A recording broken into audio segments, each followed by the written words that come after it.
Hello नमस्कार साथियों, ज्ञान धन अकेडमी में आप सभी का हार्दिक स्वागत है। साथियों, जैसा कि आपको बताते चले कि साइंस की एक अति महत्वपूर्ण सीरीज हम आपके सामने लेकर आए हैं, जो किसी भी प्रतियोगी परीक्षाओं के दृष्टिकोण से अति महत्वपूर्ण है। इस सीरीज में जीरो लेवल से हाई लेवल तक के क्वेश्चन को क्या किया गया है, शामिल किया गया है।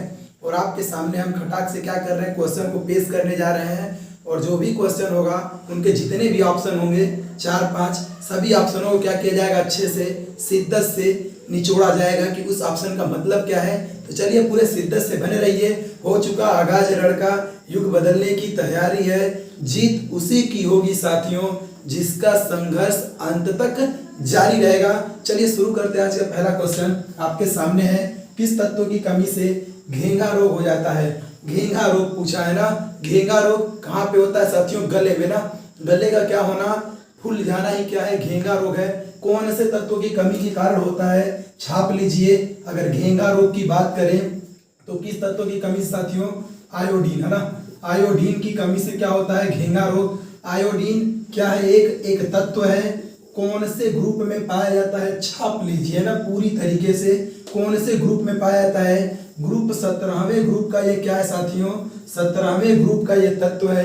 कहाँ, 17वें ग्रुप का आवर्त सारणी में। और इसे क्या कहते हैं, हैलोजन परिवार का ये क्या है, हैलोजन परिवार का ये सदस्य है ना।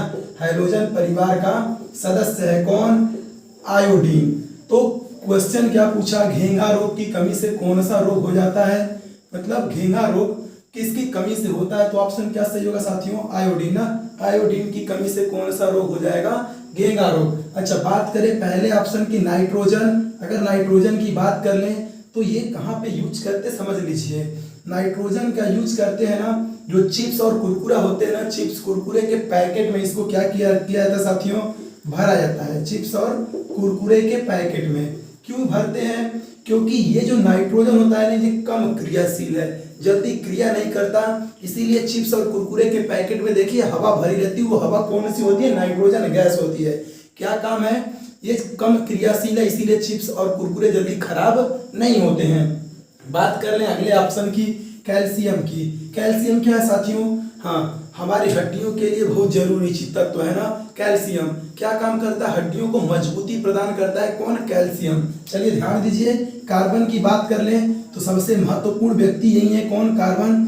एक कार्बन 14 होता है ना। कार्बन का क्या, समस्थानिक। क्या होता है साथियों, समस्थानिक। कितने होते हैं, टोटल 2 हैं, एक कार्बन 12 और दूसरा कार्बन 14। इसी कार्बन 14 का उपयोग कहाँ करते हैं, कार्बन डेटिंग प्रणाली में। ध्यान दीजिए, कार्बन डेटिंग प्रणाली में करते हैं।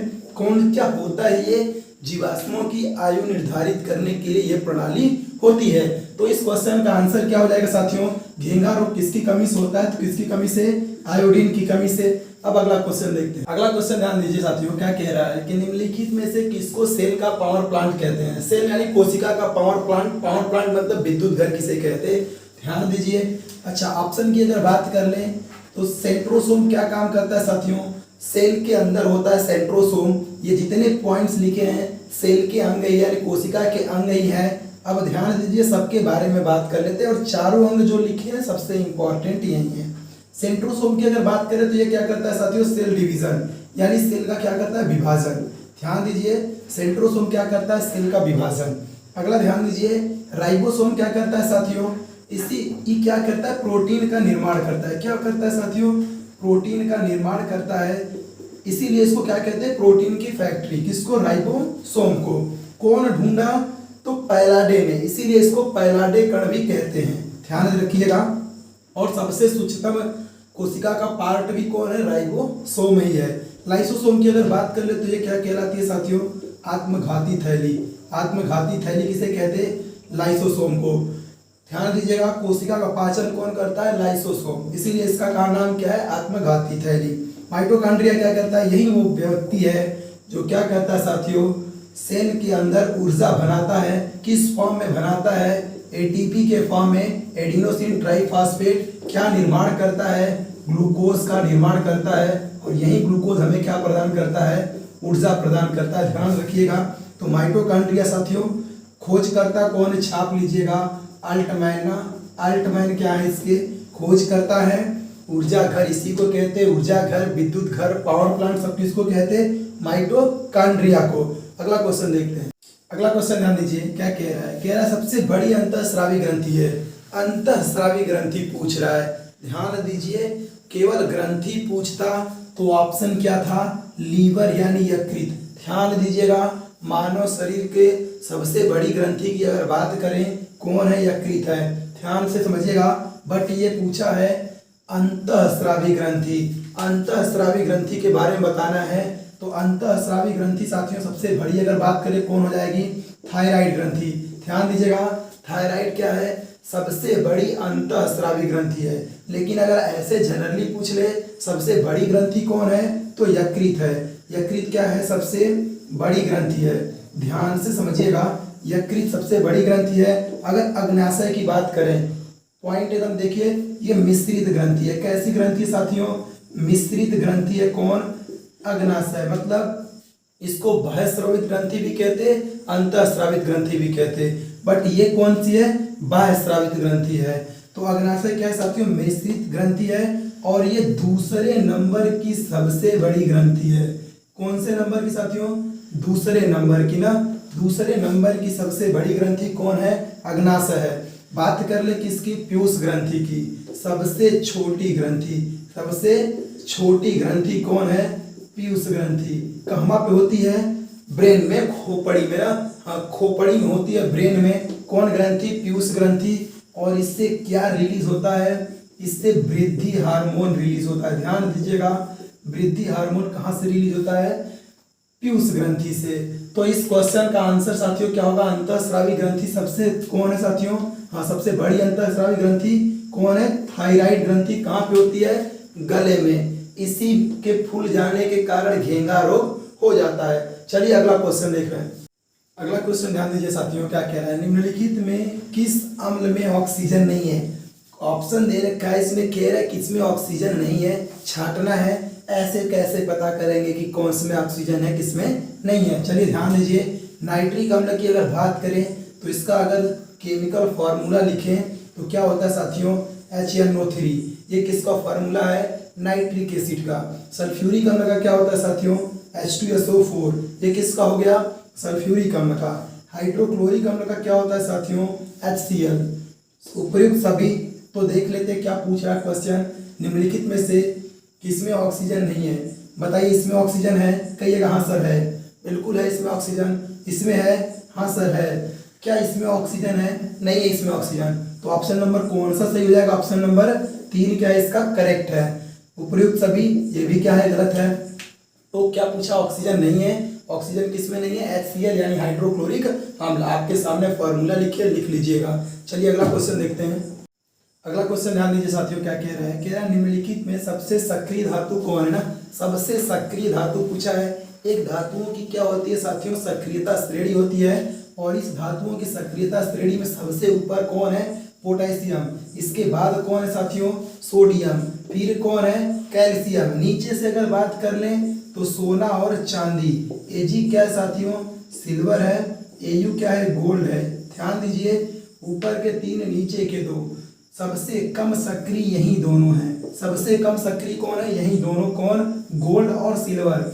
यही कारण है कि गोल्ड प्रकृति में डायरेक्ट उपलब्ध है ना। इसके साथ कोई भी अशुद्धियां मिली नहीं रहती हैं।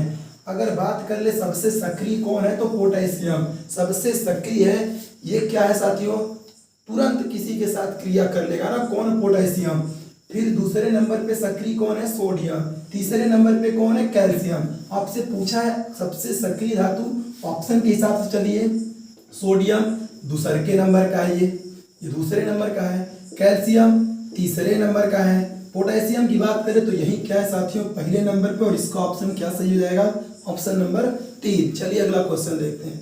अगला क्वेश्चन ध्यान दीजिए साथियों क्या कह रहा है कि हाइड्रोजन के जलने से क्या बनेगा ना। हाइड्रोजन को क्या करना है? जलाना है। कह रहा है क्या बनेगा? ऑप्शन 1 कह रहा है ऑक्सीजन बनेगा, राख बनेगी, या फिर मिट्टी, या फिर पानी। चलिए ध्यान दीजिए, हाइड्रोजन का अगर फॉर्मूला की बात करें ना तो H2 होता है। ध्यान दीजिएगा, प्रतीक H होता है, ये परमाणु होता है। ध्यान दीजिएगा, ये क्या है साथियों? ये परमाणु, जबकि ये क्या है? अणु है ना। हाँ, अभी परमाणु अणु के बारे में बताएंगे, क्वेश्चन लेंगे तब। चलिए, तो H2 क्या करता है साथियों? जलाने का मतलब क्या कि ऑक्सीजन की उपस्थिति में आप जलाने जा रहे हैं। जलाने का मतलब कोई भी चीज तभी जलेगा जब ऑक्सीजन की उपस्थिति होगी। चलिए ध्यान दीजिए, H2 जब O2 से क्रिया करता है यानी जलता है ना, तो क्या बनाता है साथियों, H2O यानी क्या बनाया, जल का निर्माण किया। बस फर्क ये होता है कि जल 2 भाग, हाइड्रोजन यहाँ पे 2 भाग लेते हैं और ऑक्सीजन 1 भाग, तब जाके पानी क्या होता है, बनता है। यानी क्या निर्माण होगा साथियों, H2 यानी क्या बनेगा, जल। तो ऑप्शन नंबर कौन सा, 4। चलिए अगला क्वेश्चन ध्यान दीजिए। अगला क्वेश्चन ध्यान दीजिए साथियों, क्या कह रहा है, कह रहा है गति का प्रथम नियम संबंधित है। यानी गति का जो पहला नियम है ना, वो किससे संबंधित है ये पूछ रहा है। तो पहली बात की है कि गति का नियम दिया किसने, तो छाप लीजिए, सर आइजैक न्यूटन। किसने दिया, गति का नियम किसने प्रतिपादित किया साथियों, गति का नियम न्यूटन ने प्रतिपादित किया। ध्यान दीजिएगा कितने नियम है, टोटल 3 नियम है। कौन कौन से, एक प्रथम नियम, दूसरा क्या है साथियों, द्वितीय नियम, और तीसरा क्या है, तृतीय नियम। इसी तरह बोला भी इसको जाता है, प्रथम नियम गति का द्वितीय नियम, गति का तृतीय नियम। अगर प्रथम नियम की बात करें तो किससे संबंधित है, जड़त्व से। किससे संबंधित है साथियों, प्रथम नियम जड़त्व से संबंधित है, द्वितीय नियम बल से संबंधित है, और तृतीय नियम क्रिया प्रतिक्रिया से संबंधित है। आपके सामने हम तीनों नियम क्या किए, पेश कर दिए। चलिए ऑप्शन क्या, क्वेश्चन क्या कह रहा है, प्रथम नियम संबंधित है। तो प्रथम नियम किससे संबंधित साथियों, जड़त्व से संबंधित है। तो ऑप्शन नंबर कौन सा सही हो जाएगा, दूसरा। क्रिया प्रतिक्रिया से कौन सा, तीसरा वाला। बल से कौन सा, दूसरा वाला। त्वरण का अगर मात्रक की बात कर लेना तो मीटर प्रति सेकेंड स्क्वायर होता है साथियों। किसका मात्रक, त्वरण का मात्रक होता है मीटर प्रति सेकेंड स्क्वायर। चलिए अगला क्वेश्चन देखते हैं। अगला क्वेश्चन ध्यान दीजिए साथियों, क्या कह रहा है कि एंगस्ट्रॉम इकाई है, यानी एंगस्ट्रॉम किसकी यूनिट है, ये क्वेश्चन पूछ रहा है।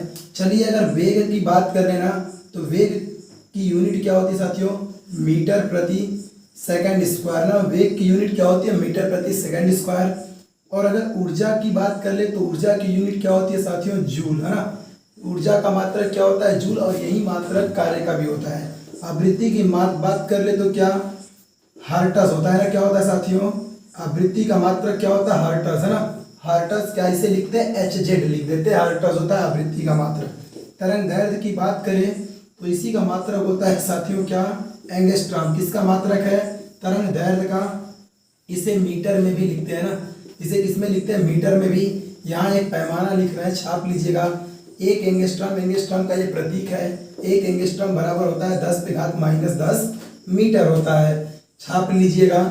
चलिए तो इस क्वेश्चन का आंसर क्या हो जाएगा साथियों, तरंग दैर्ध्य का मात्रक क्या होता है, एंगस्ट्रॉम। चलिए अगला क्वेश्चन देखते हैं। अगला क्वेश्चन ध्यान दीजिए साथियों, क्या कह रहा है, पृष्ठ तनाव का मात्रक है ना। पृष्ठ तनाव का मात्रक पूछना इंपॉर्टेंट चीज है, एकदम इंपॉर्टेंट लगा के छापिए। जो पानी टपकता है ना बूंद बूंद के रूप में, वो किस घटना के कारण, पृष्ठ तनाव के कारण ही। पानी का बूंद के रूप में क्या करना, बूंद के रूप में टपकना, किसके कारण, इसी पृष्ठ तनाव की घटना के कारण। फॉर्मूला क्या होता है, पृष्ठ तनाव बराबर साथियों T बराबर F/L। द्रव के काल्पनिक सतह की एकांक लंबाई पर लगने वाला जो बल होता है ना, वही क्या कहलाता है, पृष्ठ तनाव कहलाता है। ऊपर बल है, बल का मात्रक क्या होता है साथियों, न्यूटन, और नीचे लंबाई है तो क्या हो जाएगा, मीटर। तो न्यूटन प्रति मीटर किसका मात्रक हो गया, पृष्ठ तनाव का। ऑप्शन देखिए, न्यूटन प्रति मीटर, ऑप्शन नंबर कौन सा, 2 क्या होगा इसका करेक्ट हो जाएगा। पहले ऑप्शन की बात कर ले तो ये किसका मात्रक है साथियों, त्वरण का। ये किसका मात्रक है, त्वरण का मात्रक है, मीटर प्रति सेकेंड स्क्वायर। अगला बात कर ले न्यूटन मीटर, तो न्यूटन मीटर किसका साथियों, कार्य का मात्रक न्यूटन मीटर, या फिर इसी को क्या पढ़ते हैं, जूल पढ़ते हैं। इसी क्या पढ़ते साथियों, जूल पढ़ते, किसको, न्यूटन मीटर को। मीटर प्रति सेकंड किसका है, मीटर प्रति सेकंड या फिर चाल का कह लीजिए, या फिर वेग का ना। मीटर प्रति सेकंड किसका होता है, चाल या फिर वेग का। तो इस क्वेश्चन का आंसर क्या हो जाएगा साथियों, न्यूटन प्रति मीटर। पृष्ठ तनाव के कारण ही पानी की बूंद क्या होती है, पानी बूंदों के रूप में टपकता है। आई होप साथियों कि आपको ये क्लास बहुत पसंद आया होगा। जितने आज के क्लास में महत्वपूर्ण क्वेश्चन लिए गए थे हम आपके सामने पेश कर दिए। अगर आपको ये क्लास बहुत पसंद आई हो तो क्लास को लाइक और शेयर जरूर कर दीजिएगा, और अगर चैनल पे नए हैं तो चैनल को सब्सक्राइब कर लीजिए। इसी तरह इंपॉर्टेंट क्वेश्चन हम आपके सामने डेली लेके प्रस्तुत होते रहेंगे। मिलते हैं साथियों अगले क्लास में, तब तक के लिए धन्यवाद।